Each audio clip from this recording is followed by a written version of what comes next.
Have you ever felt like you belong to two places at once and fully to neither? That feeling is at the heart of diaspora literature. Okay, so let's start from the very beginning. The word diaspora comes from the Greek word meaning to scatter, like seeds scattered far from their original soil. In literature, diaspora refers to writing produced by people who have been displaced from their homeland, whether through colonialism, forced migration, or the simple search for a better life. These are the writers who grow up between two worlds, carrying one culture inside them while living inside another. And that tension between where you came from and where you are becomes the raw material of their writing. Okay, so one of the most important diaspora writers in the English literary tradition is Salman Rushdie. He was born in Bombay, now Mumbai, in 1947, the same year that India gained independence from British rule.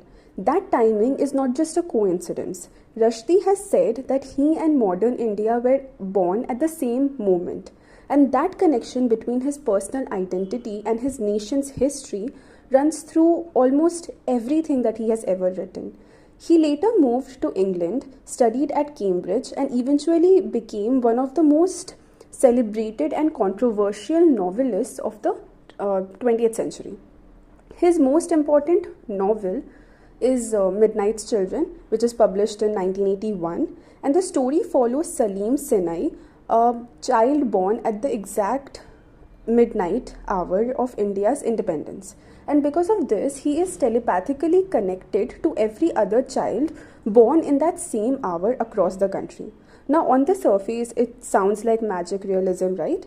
And it is. But what Rushdie is really doing is he is using Salim's fragmented and unreliable memory to talk about how nations remember their own histories. The novel is asking, can we ever truly know the past? Or is memory always selective, always shaped by who we are and what we have lost? Midnight's Children won the Booker Prize in 1981 and was later named the Booker of Bookers, which is the best Booker Prize novel of the last 50 years. Okay, so for your exams, if you're studying for UGC NET or if you are in your MA, you have to know this, and you have to understand that there are two ideas which are central to Rushdie.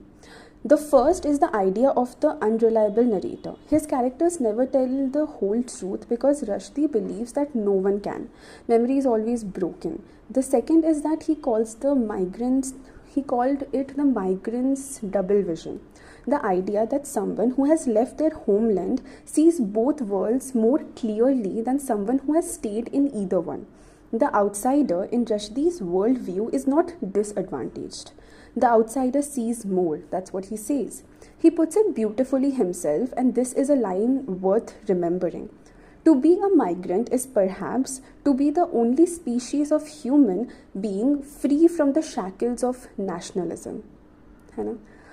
Rushdie essentially opened the door for post-colonial and diaspora writing in English literature. Writers like Arundhati Roy, Kiran Desai, and Monica Ali all work in a tradition that Rushdie helped define.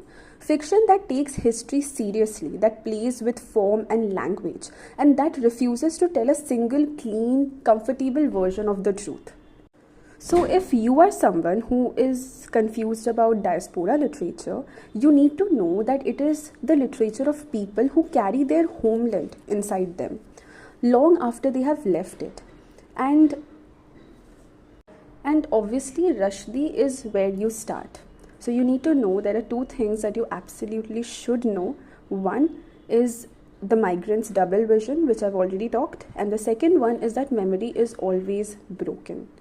If this resonates with you in some or the other way, because there are a lot of people whose parents were born in a certain place and then they had to live in some other place because of job, I think those people will be able to understand diaspora a lot better because they would be feeling that way. Because when you are uprooted from one place to another and you have so many memories and you feel very confused because you are in a place where you don't really know anyone, and it's a new place, it's a new culture, and you don't know how to settle there. You're confused. Like even if you watch movies, like not movies, I would say shows. If you watch shows like Never Have I Ever, or even if you watch English Winglish, you would be able to understand diaspora literature a lot better, especially if you have been someone like that.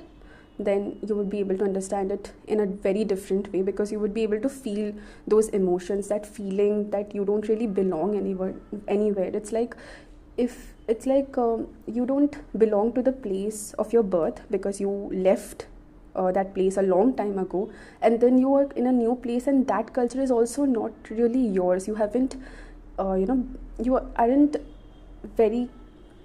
you aren't submerged in that culture either, because that culture is relatively new to you.